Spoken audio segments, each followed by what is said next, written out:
السلام علیکم ورحمۃ اللہ وبرکاتہ۔ امید کرتی ہوں تمام طلباء و طالبات خیریت سے ہوں گے۔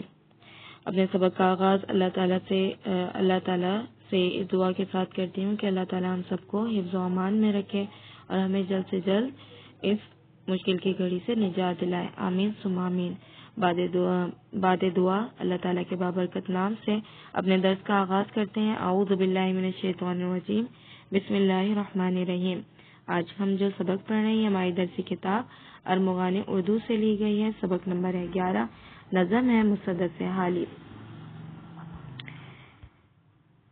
صفحہ نمبر 93 میں ہمارے پاس قبل از مطالعہ سرگرمی نمبر 1 اور 2 موجود ہے۔ پہلا سوال ہے، آپ کے خیال میں سب سے خطرناک مرض کون سا ہے؟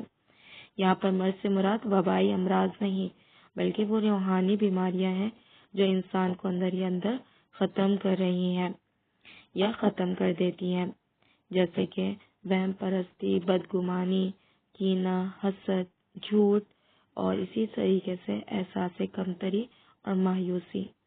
یہ ایسی بیماریاں ہیں جب انسان کے اندر پیدا ہو جائے تو وہ بالکل اس کے اندر سے وہ ختم ہو جاتا ہے، اس کی شخصیت بالکل ناکارہ ہو جاتی ہے۔ اسی طریقے سے یہ ایسی بیماریاں ہیں جس کا علاج نہ کسی حکیم کے پاس ہے اور نہ ہی کسی طبیب کے پاس، جب تک کہ جو مریض ہے یعنی جو اس بیماریوں میں مبتلا مریض ہے وہ اپنا علاج خود سے نہ کریں۔ اسی کے ساتھ ہم سرگرمی نمبر 2 کی طرف آتے ہیں۔ آپ کو چند روحانی بیماریوں کی فہرست بنانی ہے جن میں سے چند کا تذکرہ ابھی سرگرمی نمبر 1 میں کیا گیا ہے۔ اسے صفائی سے اپنے الفاظ میں ان دونوں سوالات کے جواب کو آپ کاپی میں تحریر کیجیے گا۔ اب ہم آتے ہیں تشریح لکھنے کا طریقہ، یعنی تشریح لکھنے کا بہترین طریقہ کیا ہو سکتا ہے۔ تو میں آپ کو جو آج تشریح لکھنے کا طریقہ بتا رہی ہوں اس پہ عمل کر کے آپ بہترین تشریح لکھ سکتے ہیں، جس میں سے سب سے پہلے ہے اشاریہ بند، اس کے بعد ہے نمبر 2 حوالہ لکھنا، جیسے کہ عموماً ہم حوالے میں لکھتے ہیں مندرجہ ذیل مندرجہ بالا بند ہماری درسی کتاب کی نظم جیسے آپ کے پاس اس وقت موجود ہے مسدس حالی، درسی کتاب کی نظم مسدس حالی سے لی گئی ہے۔ اس کے علاوہ اب جیسے مسدس حالی جو ہے یہ مولانا الطاف حسین کی ایک بہترین نظموں میں کتاب کا حصہ ہے اور اسے مدرجہ اسلام سے لیا گیا ہے، یعنی آپ کی درسی کتاب میں جو مسدس حالی کا حصہ ہے یہ کتاب مدرجہ اسلام کے مختصر سا اس میں سے حصہ لیا گیا ہے اور آپ کی کتاب میں تحریر کیا گیا ہے، اسے شامل کیا گیا ہے۔ اس کے بعد نمبر 3 ہے شاعر کا تعارف، پھر آپ اس میں شاعر کا مختصر سا تعارف لکھیں گے، جیسے کہ اس نظم کے شاعر ہیں مولانا الطاف حسین حالی، تو آپ ان کے بارے میں مختصر سا تعارف یہاں پر دیں گے۔ اس کے بعد فرہنگ بنائیں گے، یعنی فرہنگ میں آپ مشکل الفاظ جو آپ کے پاس آپ کے بند میں موجود ہے اس کے معنی لکھیں گے۔ پھر اس کے بعد تشریح کرنا ہے آپ کو، تشریح کرتے ہوئے اس بات کا خیال رکھیے گا کہ سب سے پہلے آپ کے پاس جو موجود ہے بند اس کا آپ نثر لکھیں گے، پھر اس کے بعد اس کی تشریح لکھیں گے۔ تشریح میں آپ کو وضاحت کرنی ہے اس تمام جو شاعر اس میں بیان کرنا چاہ رہے ہیں بند میں، ساتھ ہی آپ کو اگر اس بند میں کسی خاص شخصیت کے بارے میں بتایا جا رہا ہے یا ان کی طرف اشارہ کیا جا رہا ہے تو آپ کو اس کے بارے میں بھی وضاحت کرنی ہے۔ ساتھ ہی اگر کسی واقعے کی طرف اشارہ ہے یا کسی واقعے کا بیان بتایا جا رہا ہے تو آپ کو اپنی تشریح میں اس کی بھی وضاحت کرنی ہے۔ ساتھ ہی اگر آپ کو اسے مماثلت رکھتا ہوا کوئی شعر، کوئی حدیث، کوئی قول یا کوئی آیت معلوم ہو تو وہ بھی آپ اپنی تشریح میں شامل کریں گے۔ اس کے بعد ہم آتے ہیں مختصر سا حوالہ، جو کہ ابھی میں نے آپ کو کہا تھا کہ حوالہ کس طرح لکھیں گے، تو اس کے بارے میں آپ کو تھوڑا سا بتا دوں۔ جیسے کہ آپ نے یہاں پر پہلے لکھا کہ یہ ہماری درسی کتاب کی نظم مسدس حالی سے لیا گیا ہے، اور اس میں پھر آپ لکھیں گے کہ اردو شاعری میں مولانا الطاف اور اس کے شاعر مولانا الطاف حسین حالی ہیں۔ اردو شاعری میں مولانا حالی کا اعلیٰ ترین کارنامہ ان کی طویل نظم مدرجہ اسلام ہے، جو عام طور پر مسدس حالی کے نام سے مشہور ہوئی۔ یہ نظم اس قدر مقبول ہوئی کہ اس نے مقبولیت اور شہرت کے اگلے پچھلے تمام ریکارڈ توڑ ڈالے۔ تو یہاں پر ساتھ ہی مماثلت کے لیے آپ کو ایک شعر بھی بتایا جا رہا ہے، اگر آپ یہ استعمال کرنا چاہیں اپنے بند کے ساتھ یعنی اپنی تشریح میں. تقدیر کے پابند نباتات و جمادات، تقدیر کے پابند نباتات و جمادات، مومن فقط احکام الہی کا ہے پابند. یعنی مومن وہ ہے جو صرف اللہ تعالیٰ کے احکام پر عمل کرتا ہے، نہ کہ اسے اس بات سے غرض ہو کہ دنیا مجھے کیسا کہے گی یا دنیا کے ساتھ مجھے کس طرح چلنا ہے.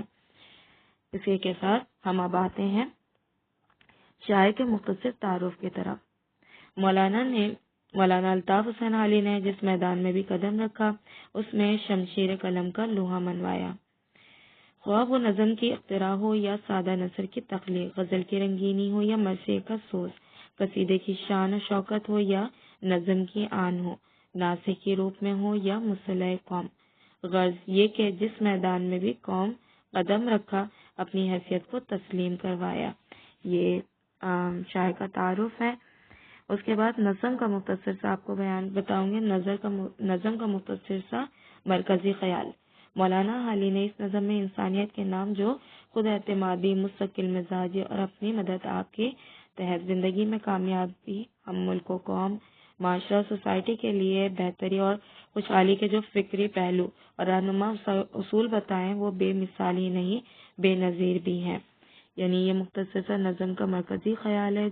اس کے بعد ہم آتے ہیں صفحہ نمبر 93 میں ہی آپ کے پاس پہلا بند موجود ہے. شاعر کہتے ہیں کسی نے یہ بقراط سے جا کے پوچھا، مرض تیرے نزدیک مہلک ہے کیا کیا؟ کہا دکھ جہاں میں نہیں کوئی ایسا کہ جس کی دوا حق نے کی ہونا پیدا، مگر وہ مرض جس کو آسان سمجھے کہے وہ طبیب اس کو ہذیان سمجھے. یہاں پر پہلے نثر سے پہلے مشکل الفاظ کے معنی دیکھیں گے. مہلک کے معنی ہے خطرناک. اس کے بعد ہے حق کے معنی ہے سچائی، صداقت. طبیب کے معنی ہے ڈاکٹر. اس کے بعد ہے ہذیان کہتے ہیں بخار کی حالت کو یا بے معنی گفتگو کو. شاعر یہاں کہتے ہیں کسی نے یہ بقراط سے جا کے پوچھا. بقراط کے بارے میں بتا دو. بقراط کے بارے میں آتا ہے کہ کہیں کہتے ہیں کہ فلسفی ہے اور کہیں کہتے ہیں کہ ماہر طبیب تھے. تو یہاں پر جس طریقے سے شاعر نے ان کی وضاحت کی ہے تو ماہر طبیب کی حیثیت سے بیان کیا ہے. کسی نے یہ بقراط سے جا کے پوچھا کہ مرض تیرے نزدیک مہلک ہیں کیا کیا؟ یعنی آپ کے نزدیک کون سے بیماریاں ایسی ہیں جو بہت ہی خطرناک ہے؟ بقراط کہتے ہیں کہا دکھ جہاں میں نہیں کوئی ایسا، یعنی کوئی دکھ ایسا دنیا میں نہیں ہے، کوئی بیماری دنیا میں ایسی نہیں ہے کہ جس کی دوا حق نے کی ہو نہ پیدا، کہ جس کا علاج اللہ تعالیٰ نے نہ بتایا ہو.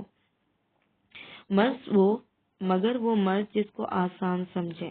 لیکن اگر کوئی بیماری ایسی ہے جو کہ ہے بیماری اور یہ آگے جا کے بڑھ بھی سکتی ہے، لیکن مریض جو ہے اس میں توجہ نہیں دے رہا اور وہ اسے بہت ہی ہلکا پھلکا لے رہا ہے اور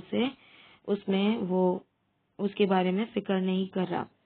تو اور جب طبیب اس سے کہے جو طبیب اس کو ہذیان سمجھے، یعنی جب اس سے ڈاکٹر بتاتا ہے کہ تمہاری بیماری ہے اور اس کا علاج بھی ہو سکتا ہے تو وہ اسے بے معنی اور فضول گفتگو سمجھتا ہے، یعنی وہ اسے کوئی اہمیت نہیں دیتا. اب ہم تشریح کی طرف آتے ہیں. سب سے پہلے تو بقراط کے بارے میں بتا دوں کہ یہ ماہر طبیب کی حیثیت سے یہاں پر شاعر نے ان کا ذکر کیا ہے اور کسی نے ان سے پوچھا بیماریوں کے بارے میں کہ بیماری اصل میں خطرناک کون کون سی ہیں. تو یہاں پر بیماری سے مراد روحانی بیماریاں ہیں جو انسان کی روح کو بیمار کر رہی ہیں. اس میں ہماری بہت ساری لاپرواہی بھی آ سکتی ہے، ہمارے دین سے دوری بھی آ سکتی ہے. یعنی کہ جس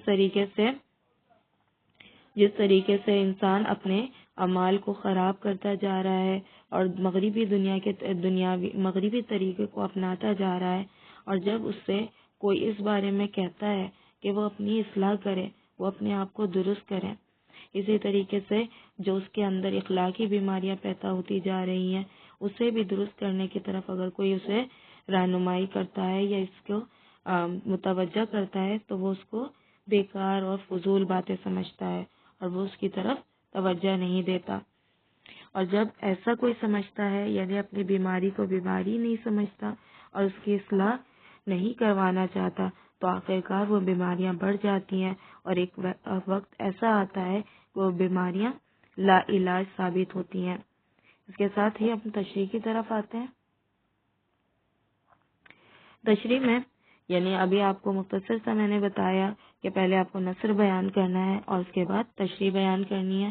تشریح میں آپ مزید اضافے کے لیے یہ بھی لکھ سکتے ہیں کہ مولانا علی نے اس طویل نظم میں عرب کی ابتر حالت جو اسلام سے پہلے کی تھی پھر اللہ کے رسول صلی اللہ علیہ وسلم کی بعثت ہوئی، یعنی جو بہت زیادہ بری حالت تھی اسلام سے پہلے، پھر اس کے بعد اللہ تعالیٰ نے آپ صلی اللہ علیہ وسلم کو ہماری طرف بھیجا. ان کی تعلیمات اسلام کا عروج اور مسلمانوں کی دینی، اخلاقی، سماجی اور دیگر ترقیات میں سبقت بیان کی ہے. یعنی یہ تمام مراحل بمراحل یہاں پر شاعر بتا رہے ہیں. پھر زوال اور خاص طور سے ہندوستانی مسلمانوں کے زوال پر افسوس کا اظہار کیا ہے. اس کے بعد جو ہے مسلمانوں نے ایک عظیم دور گزارا، ایک بہت ہی عالیشان وقت گزارا. اس کے بعد وہ اپنے راہ سے بھٹک گئے، یعنی دین اسلام سے دوری آ گئی ان کے اندر. جب وہ دین سے دور ہو گئے تو دوسرے لوگ جو کہ اسلام کو ختم کرنا چاہتے تھے، مسلمانوں کو مٹانا چاہتے تھے، انہیں موقع ملا اور وہ فوراً مسلمانوں پر انہوں نے چڑھائی کر دی اور اس طریقے سے مسلمانوں کی جو حیثیت تھی، جو مقام تھا، وہ سب کچھ ختم ہو گیا. اس کے بعد ان تمام چیزوں کا اظہار کرتے ہوئے یعنی دہراتے ہوئے اس بات کو بہت زیادہ افسوس کا اظہار کر رہے ہیں شاعر. پھر کہتے ہیں اسلامی وراثت اس کا حاصل ہونا پھر کھو دینا، اعتقاد، خلوص، سماجی رسوم و عقائد اسلامی اور تاریخ کے کشش اور حکومات اور اخلاقیات پر بحث کی ہے. یہ تمام چیزوں کو یہاں پر شاعر نے بیان کیا ہے اپنی نظم میں. یہ بات اہم ہے کہ ضمیر کی آواز نے کبھی بھی اسلام کا درجہ کم ہونے نہیں دیا. یعنی ہمارے اندر اگر ضمیر زندہ ہو تو ہمارے اندر سے ایمان کبھی بھی ختم نہیں ہو سکتا. یہ ضمیر کی وہ آواز ہے جو اس بات کے قائل ہے کہ عروج و زوال تو ہو سکتا ہے لیکن انسان کے اندر سے اسلام کی محبت اور اس کی چاہت ختم نہیں ہو سکتی. اور اسی طریقے سے اگر کوئی چیز ہم سے کھو گئی ہے تو وہ ہم واپس بھی حاصل کر سکتے ہیں. علامہ اقبال اسی حوالے سے کہتے ہیں کہ یعنی مسلمانوں کی جو حالت زوال کی حالت ہے اس کے بارے میں کہتے ہیں کہ خضر نے کہہ بھی دیا لا الہ تو کیا حاصل. اگر انسان زبان سے کہہ بھی دے کہ جو ہے اللہ تعالیٰ کا نام لے لے اور کلمے کے الفاظ ادا کر لے تو بھی کیا حاصل، تو بھی کچھ نہیں ہو سکتا. دل و نگاہ مسلمان نہیں تو کچھ بھی نہیں. یعنی ہمارے دل میں اور ہمارے دماغ میں اللہ تعالیٰ کی چاہت اور محبت نہ ہو تو یہ تمام چیزیں جو ہم اپنے زبان سے بیان کرتے جا رہے ہیں بیکار ہیں. اس کے بعد ہم آتے ہیں سرگرمی نمبر 3 کی طرف جو کہ صفحہ نمبر 95 میں موجود ہے. مندرجہ الفاظ کے معنی لغت سے تلاش کریں اور کسی دو کے آپ کو لفظی نقشہ بھی بنانا ہے. ان میں سے صرف چند کے معنی میں آپ کو بتاؤں گی، باقی کے آپ کو الفاظ کے معنی لغت سے تلاش کر کے یہاں بھی لکھنا ہے اور کاپی میں بھی صفائی سے آپ لکھیں گے. سب سے پہلے ہذیان، اس کے معنی ہے بے معنی گفتگو. اس کے بعد ہے چپوراس کے معنی ہے دائیں بائیں. اس کے بعد آپ کے پاس لفظ ہے پسو پیش، اس کے معنی ہے سوچ بچار اندیشہ. اس کے بعد ہم آتے ہیں سرگرمی کی طرف. نظم کا تعارفی صفحہ صفائی اور خوبصورتی سے بنائیں. ہدایت 2 ہے دیے گئے بند کی تشریح ماہ حوالہ کاپی میں صفائی سے لکھیں. ہدایت 3 ہے صفحہ 93 سرگرمی 1 اور 2 سوالات کے جواب اور سرگرمی 3 الفاظ کے معنی صفائی سے آپ کو کاپی ہی میں لکھنا ہے. اس کے بعد یہاں پر ہی میں اپنے سبق کا اختتام کرتی ہوں. امید ہے کہ آج کا درس آپ کے سمجھ میں آ گیا ہوگا. جزاک اللہ خیر. السلام علیکم ورحمۃ اللہ.